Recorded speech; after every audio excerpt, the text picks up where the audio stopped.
À 3h17 précises, un appel nocturne déclenche une bascule stratégique que peu d'observateurs imaginaient possible dans un système déjà sous tension.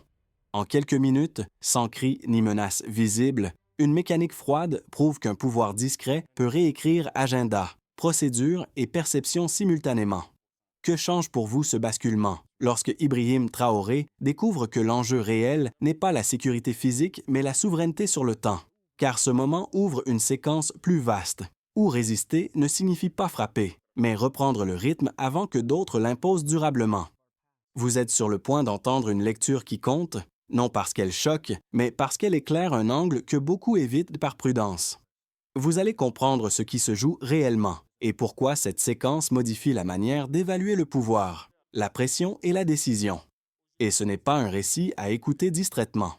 Si cette analyse est ignorée, le risque est simple, confondre un épisode spectaculaire avec un simple incident et passer à côté de ce qu'il révèle sur la capacité d'un système à être pris de vitesse sans bruit. Ne pas aller plus loin, c'est accepter une lecture superficielle où les gestes visibles masquent les mécanismes invisibles. C'est aussi laisser d'autres récits remplir le vide, souvent plus confortables, mais moins précis. À l'inverse, rester permet d'identifier les leviers réels, le contrôle du tempo, la capture des routines, l'exploitation des procédures ordinaires. Ce sont ces leviers qui expliquent pourquoi certaines décisions semblent soudaines, pourquoi des structures obéissent sans ordre explicite, et pourquoi la pression la plus efficace n'a pas besoin d'être publique.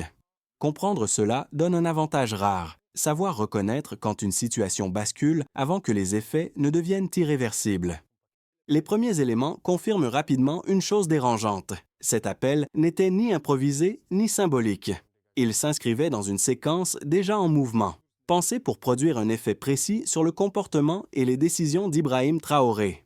Un détail suffit à ancrer cette réalité. En moins d'une heure, une réunion inexistante apparaît comme confirmée dans un circuit officiel. Ce simple fait marque un basculement, car il montre que l'influence ne passe pas par la menace directe, mais par l'appropriation des mécanismes ordinaires. Pour comprendre pourquoi la situation devient sérieuse, il faut revenir au point de départ. Depuis des mois, le fonctionnement interne repose sur des chaînes de validation réputées fiables, messages routiniers, confirmation automatique, confiance implicite dans les procédures. Ce sont précisément ces habitudes qui deviennent vulnérables lorsque quelqu'un sait les activer sans se montrer. La pression ne monte pas par le bruit, mais par la normalité. Ce qui rend l'épisode critique, c'est la vitesse.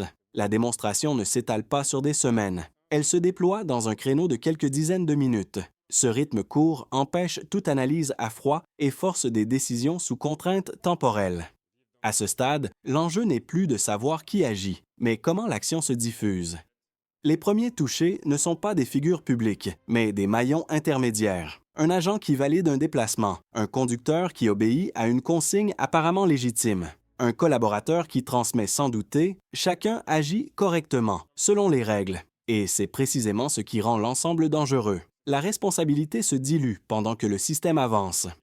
Pour Ibrahim Traoré, la prise de conscience est nette.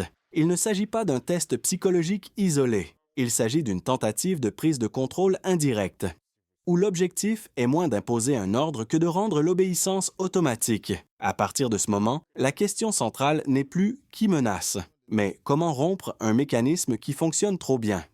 À ce stade, la lecture des faits change de nature, car un repère devient nécessaire pour interpréter ce qui se déroule sans s'égarer dans les apparences.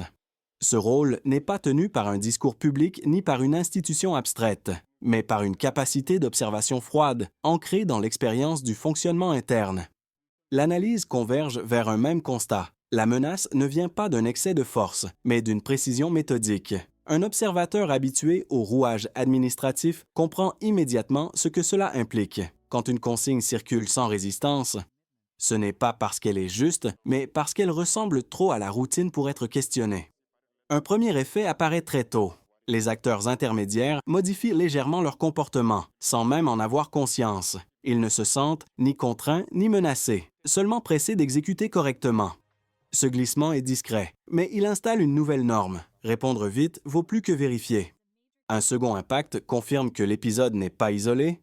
Dans un autre service, ailleurs dans la chaîne, la même logique opère. Les décisions s'alignent. les confirmations s'enchaînent et l'ensemble donne l'illusion d'une coordination légitime. Ce n'est plus une anomalie, c'est un mouvement. C'est ici que la lecture devient décisive, lorsqu'un système commence à fonctionner contre celui qui le dirige. Sans confrontation directe, le problème n'est plus personnel, il est structurel. Et à partir de ce point, chaque minute perdue renforce l'autonomie du mécanisme. Tout bascule alors sur une idée simple, mais lourde de conséquences. Si l'autorité ne reprend pas la maîtrise du rythme, elle risque d'être emportée par sa propre organisation. Tout commence par une rupture presque imperceptible. Une instruction surgit, elle paraît banale, elle circule vite, personne ne la signe vraiment, mais tout le monde l'exécute. Au départ, l'activation est simple. Un message validé sans étonnement, un créneau ajouté dans un agenda déjà chargé, un véhicule préparé comme pour une routine ordinaire. Rien ne crie alerte, rien n'exige de réunion. Le système glisse d'un cran, puis la cadence s'accélère, les confirmations s'empilent, les délais se resserrent. Chaque maillon agit pour ne pas être celui qui retarde. La logique n'est plus la vérification, mais la continuité. Ce qui devait être confirmé devient réel par accumulation. À ce moment précis, la montée en tension est nette. Une action entraîne une autre. Une décision appelle une exécution. Les circuits se referment sur eux-mêmes. Plus personne ne pilote l'ensemble, mais l'ensemble avance. La machine tourne sans centre visible. Les réactions s'élargissent. Un service adapte ses horaires. Un autre anticipe une présence. Un troisième prépare des documents qui n'auraient jamais dû exister. Chacun agit séparément, mais tous convergent. La cohérence apparente masque une perte de contrôle. C'est là que la situation devient critique, car intervenir frontalement créerait un signal. Un signal serait interprété comme une confirmation de la manœuvre. Ne rien faire laisserait la scène se figer en preuve. Le choix n'est plus entre agir ou subir, mais entre deux dommages. L'onde de choc s'installe. Des acteurs secondaires se retrouvent exposés. Ils obéissent de bonne foi. Ils suivent ce qui ressemble à la procédure. Leur rôle est mineur, mais leur action rend l'ensemble crédible. La responsabilité se fragmente pendant que l'effet se consolide. Pour Ibrahim Traoré, la lecture est brutale. Ce n'est pas une attaque classique, c'est une captation de normalité, un détournement du quotidien administratif. La pression n'est pas exercée par la force, mais par la continuité. Les conséquences immédiates apparaissent sans bruit. Un rendez-vous qui semble officiel, des documents prêts à circuler, des témoins involontaires. La scène est presque prête, même si le principal intéressé n'y est pas encore. Puis vient le temps des résidus. Ce qui a été enclenché ne disparaît pas instantanément. Les traces demeurent. Les logs existent. Les habitudes ont été touchées. Le système a appris qu'il pouvait avancer sans ordre clair. À ce stade, l'événement a laissé une marque durable. Il a montré qu'un appareil peut être déplacé sans confrontation, qu'une autorité peut être encerclée par ses propres routines, et que le vrai champ de bataille n'est ni public ni spectaculaire. Vous avez maintenant la chronologie. Reste à comprendre ce que cette dynamique révèle quand on la met face aux faits mesurables. À ce point du récit, il devient nécessaire de quitter l'impression pour entrer dans la mesure, car c'est là que la dynamique prend tout son poids. Les éléments disponibles montrent que ce type de manœuvre ne repose pas sur l'exception, mais sur des volumes et des rythmes que peu de systèmes sont préparés à absorber lucidement.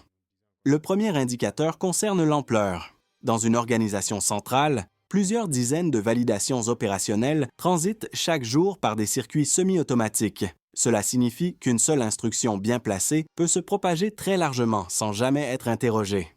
Autrement dit, le système est conçu pour aller vite, pas pour douter. Le deuxième indicateur est la vitesse. Entre l'apparition de la consigne et sa matérialisation concrète, le délai se compte en dizaines de minutes. Parfois moins. Cette compression temporelle réduit mécaniquement l'espace de réflexion humaine. Plus le rythme est court, plus l'obéissance devient réflexe. Le troisième indicateur porte sur l'impact humain. Ce ne sont pas les décideurs de sommet qui agissent en premier, mais les exécutants ordinaires. Conducteurs, agents de liaison, personnel administratif appliquent ce qui leur semble conforme. Chacun pris isolément agit correctement, mais l'effet cumulé produit une réalité qui n'a jamais été décidée collectivement. Ces trois données, mises ensemble, révèlent une vérité inconfortable. Le pouvoir le plus efficace n'est pas celui qui impose, mais celui qui s'insère dans le flux existant. Il n'a pas besoin d'augmenter la contrainte, seulement d'exploiter la vitesse et la confiance implicite. Pour Ibrahim Traoré, cette lecture transforme l'événement en signal d'alarme stratégique. Elle indique que la vulnérabilité principale ne se situe ni dans la sécurité physique ni dans la parole publique, mais dans l'architecture invisible du quotidien. Tant que cette architecture fonctionne sans friction, elle peut être retournée. À partir de là, une question s'impose naturellement. Comment répondre sans briser l'outil? Et comment ralentir sans paraître hésiter? À ce stade, il serait intellectuellement malhonnête d'ignorer les objections les plus solides formulées par ceux qui minimisent la portée de cet épisode. Elles existent, elles sont cohérentes et elles méritent d'être examinées sans caricature. La première soutient que ce type d'incident relève d'un dysfonctionnement administratif banal. Dans toute organisation complexe, des erreurs de calendrier, des confirmations automatiques ou des malentendus opérationnels apparaissent régulièrement. Selon cette lecture, rien n'indique une manœuvre structurée. Il s'agirait d'une coïncidence amplifiée par le contexte et par une sensibilité accrue au risque. Vu ainsi, l'événement n'exigerait qu'un correctif technique, pas une relecture stratégique. Cette position a une force réelle.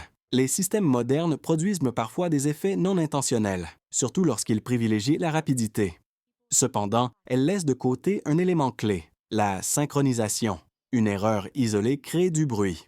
Ici, plusieurs signaux convergent dans une fenêtre temporelle extrêmement courte. Cette cohérence temporelle n'est pas impossible par hasard, mais elle devient statistiquement moins plausible lorsqu'elle s'accompagne d'une démonstration de connaissances intimes et ciblées. La seconde objection affirme que la réaction elle-même crée la gravité. En interprétant trop vite un incident comme une menace, on risquerait de transformer une anomalie gérable en crise politique inutile. Dans ce cadre, la meilleure réponse serait la normalisation immédiate. Pour éviter toute escalade symbolique, cette approche met en avant la stabilité et la continuité institutionnelle. Là encore, l'argument est sérieux, mais il néglige un point décisif, l'asymétrie. Si une partie agit dans l'ombre et teste les limites sans s'exposer, l'inaction totale devient un signal exploitable. Elle indique que le système accepte d'être sondé sans réagir. C'est précisément cette lecture qui transforme l'épisode en test de perméabilité. En confrontant ces deux positions aux faits observables, une conclusion s'impose sans dramatisation. Le problème n'est pas de savoir si l'événement est exceptionnel, mais s'il révèle une vulnérabilité répétable. Pour Ibrahim Traoré, l'enjeu n'est donc pas d'avoir raison symboliquement, mais d'éviter que le même schéma puisse être rejoué. C'est dans cet espace, entre prudence et lucidité, que la suite de la séquence prend tout son sens. Tout change à ce moment-là. Ce qui apparaît alors ne rajoute pas un détail de plus, il modifie la lecture entière de la séquence. Le cœur du problème n'est plus l'appel, ni même la manipulation des routines, mais la capacité à imposer un cadre où toute réaction devient prévisible. Autrement dit, l'opération ne cherche pas seulement à tester Ibrahim Traoré, elle cherche à enfermer ses choix dans un éventail étroit, déjà anticipé. Cette bascule est décisive, car une fois le cadre posé, chaque option disponible produit un effet utile à l'adversaire. Obéir crée une trace, refuser crée un soupçon, contester publiquement crée du bruit exploitable. Se taire crée un vide que d'autres remplissent. Le piège n'est pas dans l'ordre donné, mais dans l'architecture des conséquences. C'est ici que le sens de la séquence se renverse. L'enjeu n'est plus de déjouer une pression ponctuelle, mais de sortir d'un jeu conçu pour réduire la liberté de manœuvre. Ibrahim Traoré ne fait alors plus face à une menace identifiable, mais à un dispositif qui transforme la normalité en contrainte stratégique. À partir de ce point, continuer à analyser l'événement comme un incident isolé devient insuffisant. Ce qui est en cause, c'est la manière dont des systèmes modernes peuvent produire de la domination sans confrontation directe, et cette révélation change la portée de tout ce qui suit. Les effets cessent alors d'être abstraits et commencent à se matérialiser dans des espaces très concrets, parfois loin du centre de décision. Ce qui, au départ, ressemblait à une manœuvre invisible se traduit par des conséquences tangibles, différenciées selon les acteurs, mais liées par une même logique de propagation. Du côté de l'État, la première pression porte sur la crédibilité opérationnelle, lorsqu'un système interne peut être activé sans ordre explicite. Chaque décision ultérieure devient suspecte, même lorsqu'elle est légitime. Les responsables passent plus de temps à vérifier qu'à agir, ce qui ralentit la capacité de réponse à court terme. Cela fragilise l'autorité, non par opposition ouverte, mais par érosion silencieuse de la confiance institutionnelle. Pour les entreprises et les acteurs économiques, l'impact est plus diffus mais tout aussi réel. L'incertitude sur la stabilité des procédures se traduit par une prudence accrue. Les engagements sont reportés, les investissements temporisés, les partenariats réévalués, même sans rupture formelle. Le simple doute sur la fiabilité des circuits décisionnels suffit à modifier les comportements économiques. Chez les citoyens, l'effet se joue sur le terrain du quotidien. Ce ne sont pas des déclarations officielles qui marquent les esprits, mais les signaux faibles, un déplacement annulé, une rumeur persistante, une information contradictoire. Peu à peu, l'impression s'installe que quelque chose échappe au contrôle normal. Cette perception, même floue, alimente l'anxiété et favorise la circulation de récits alternatifs. À l'échelle régionale, la séquence est observée avec attention. Les partenaires et les voisins ne voient pas seulement un épisode isolé, mais un indicateur de vulnérabilité potentielle. Si un système peut être infléchi sans confrontation, il peut l'être ailleurs selon des méthodes similaires. L'effet domino n'est pas automatique, mais la possibilité même modifie les calculs stratégiques. C'est dans ce contexte que la position d'Ibrahim Traoré prend une dimension particulière.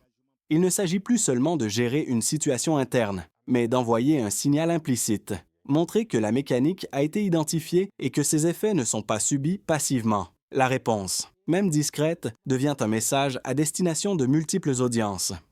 Au terme de cette chaîne, une conclusion s'impose sans emphase. Les conséquences ne se concentrent pas sur un seul niveau. Elles traversent l'État, l'économie, la société et l'environnement régional. Et une fois enclenchées, elles ne disparaissent pas d'elles-mêmes. Elles redessinent le cadre dans lequel les décisions futures seront interprétées. À ce stade, projeter l'avenir ne consiste pas à prédire, mais à tester la cohérence des trajectoires possibles à partir des dynamiques déjà observées. 3 scénarios se dégagent, non comme des certitudes, mais comme des cadres plausibles qui aident à lire ce qui peut suivre. Le scénario de base est celui de la continuité sous tension. Les procédures sont renforcées sans être totalement repensées. Des audits internes ralentissent les flux, la prudence s'installe et l'appareil gagne en vigilance mais perd en vitesse. La situation se stabilise partiellement, sans effacer la vulnérabilité initiale. Ce scénario est le plus probable, car il correspond à la réaction naturelle d'un système qui cherche à corriger sans se transformer. Le scénario optimiste suppose un déplacement plus profond. Les mécanismes exposés servent de déclencheur à une réforme ciblée des circuits critiques. Les chaînes de validation sont raccourcies, clarifiées et rendues plus traçables. La transparence interne progresse, ce qui réduit l'espace d'exploitation silencieuse. La confiance revient progressivement, non par discours, mais par des signaux opérationnels visibles. Ce scénario exige du temps, de la discipline et une exécution constante, mais il reste crédible si l'élan est maintenu. Le scénario dégradé repose sur une autre logique. Les corrections restent superficielles, tandis que la méfiance s'étend, chaque décision devient lourde. Chaque initiative est suspectée. La lenteur s'installe comme norme, ouvrant la voie à d'autres tentatives de contournement. Dans ce cas, la vulnérabilité n'est pas corrigée, elle se normalise. Le système fonctionne encore, mais sous contrainte permanente. Face à ces 3 cadres, une idée domine. L'enjeu n'est pas de choisir un scénario, mais de reconnaître que les décisions prises maintenant orientent mécaniquement vers l'un ou l'autre. La différence ne se joue pas dans l'intention affichée, mais dans la cohérence entre diagnostic, action et suivi. La lecture la plus lucide consiste donc à rester attentif aux signaux faibles, non pas les annonces, mais les changements réels dans la manière dont le temps, l'autorité et la validation sont gérés au quotidien. C'est là que se décidera la trajectoire effective. Après avoir traversé les mécanismes, les chiffres et les scénarios, une question devient inévitable. Qu'est-ce que tout cela change pour vous? Concrètement, en tant que personne qui observe, travaille, décide ou subit à distance ces dynamiques, car une situation de ce type ne reste jamais confinée au cercle du pouvoir. Pour celles et ceux qui suivent ces sujets de près, qui analysent l'actualité et cherchent à comprendre les rapports de force réels, l'enjeu est double. D'un côté, l'épisode offre un avantage cognitif, savoir reconnaître les signaux faibles avant qu'ils ne deviennent visibles. De l'autre, il impose une vigilance accrue, car les cadres d'analyse habituels deviennent rapidement insuffisants lorsque le pouvoir se déplace vers l'invisible. Rester informé ne suffit plus. Il faut aussi apprendre à lire les rythmes et les silences. Pour les personnes affectées de manière indirecte par leur activité économique, leur environnement professionnel ou leur stabilité quotidienne, l'impact est plus diffus mais réel. L'incertitude se traduit par des ajustements prudents, parfois par un attentisme contraint.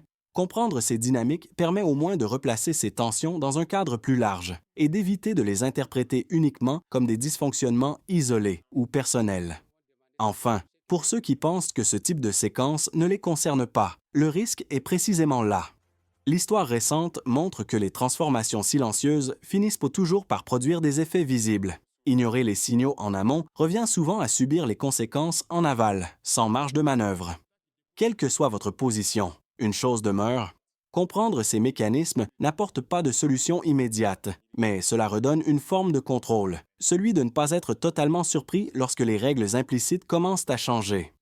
À ce stade, les solutions ne peuvent plus rester au niveau des intentions générales, car ce type de vulnérabilité ne se corrige ni par des discours ni par des ajustements symboliques. La question devient donc pratique. Que faire, concrètement, pour reprendre la maîtrise sans paralyser l'ensemble? Le premier niveau concerne le centre décisionnel. Pour Ibrahim Traoré, l'enjeu immédiat est de restaurer une autorité sur le rythme, non sur chaque détail. Cela passe par l'identification claire des circuits critiques, ceux qui déclenchent des effets irréversibles, et par l'introduction de points de friction mesurables. Le succès ne se lie pas dans une annonce publique, mais dans un indicateur simple, la capacité à ralentir volontairement un processus sans créer de chaos. Le deuxième niveau implique les structures intermédiaires. Les administrations, les équipes opérationnelles et les services de soutien doivent savoir quand obéir vite et quand suspendre l'exécution. Cela suppose des règles explicites, limitées, compréhensibles, qui autorisent le doute sans sanction automatique.